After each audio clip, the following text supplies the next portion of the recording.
Hello.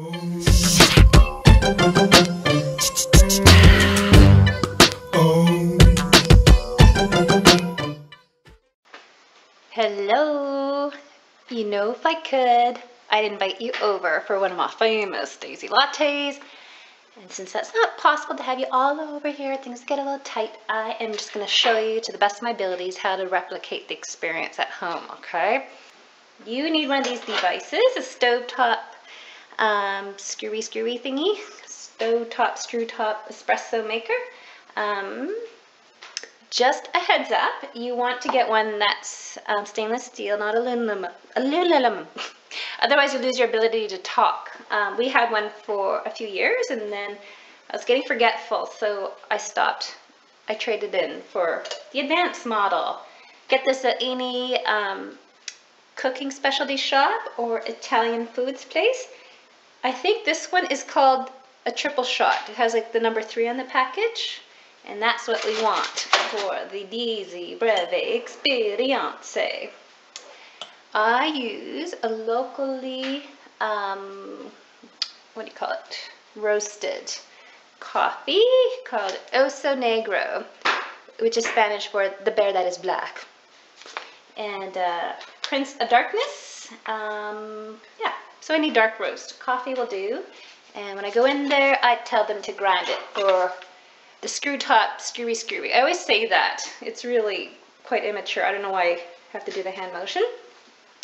But then they know what I'm talking about. And yeah, so I fill up with fresh water. If you don't have, you know, like creek water like we do, use filtered water. Because the last thing you want is like a chlorine taste in your espresso, in your latte.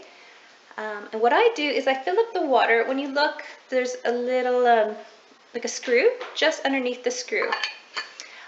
All right, fill her up. And then I pat it down with the back of the spoon.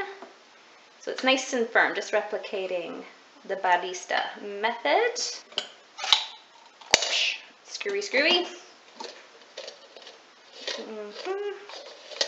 Okay, so get that on the burner. But don't turn it on quite yet. Timing is everything. Now it's milk time. Check this out. I just milked Daisy. See, it's still kind of like steamy. And I filtered it. You can see the hay debris and little follicles of hairs and whatnot. Delicious. And then I am going to pour to my magic line. And I don't know how much this is. I always eyeball. But I am going to measure it out just to get all scientifically official here.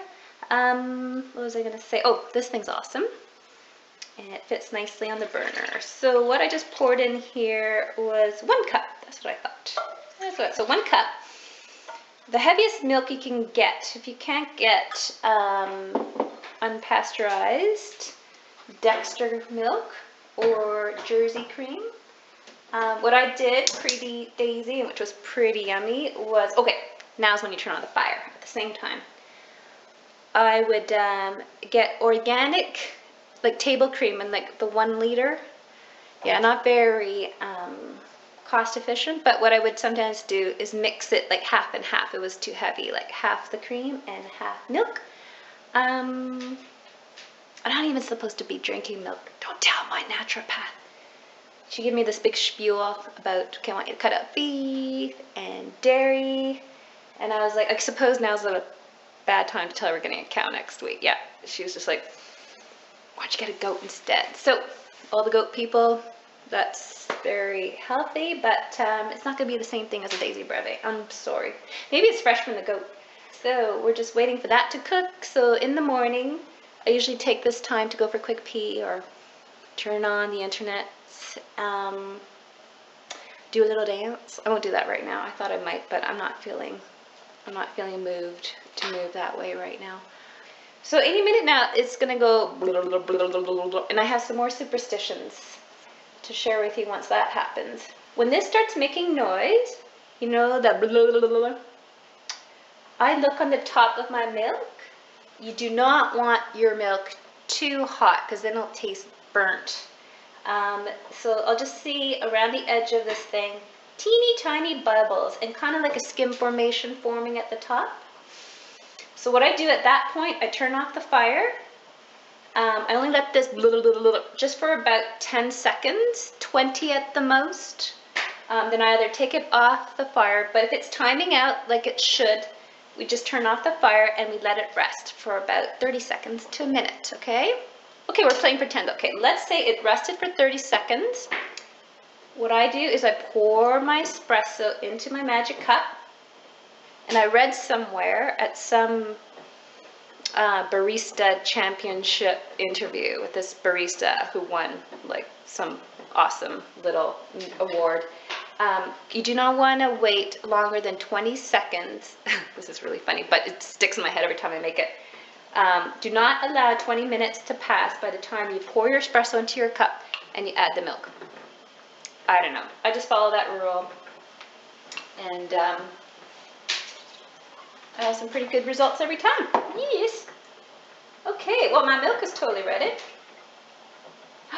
And I hear the magic noise. See how it looks? You don't want to get it too hot. Here, I'm just going to tip you over so you can check out. See? Kind of like skimmy and kind of bubbly. And yeah, I gotta go. Oh shoot, can you hear that beautiful music?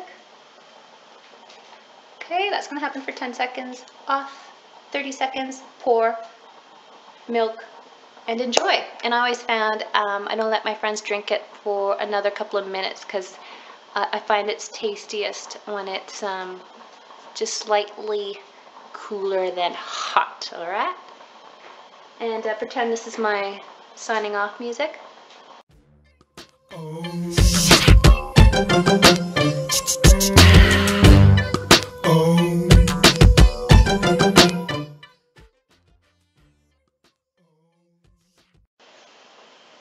Oh, I wish it was blah, blah, blah, blah.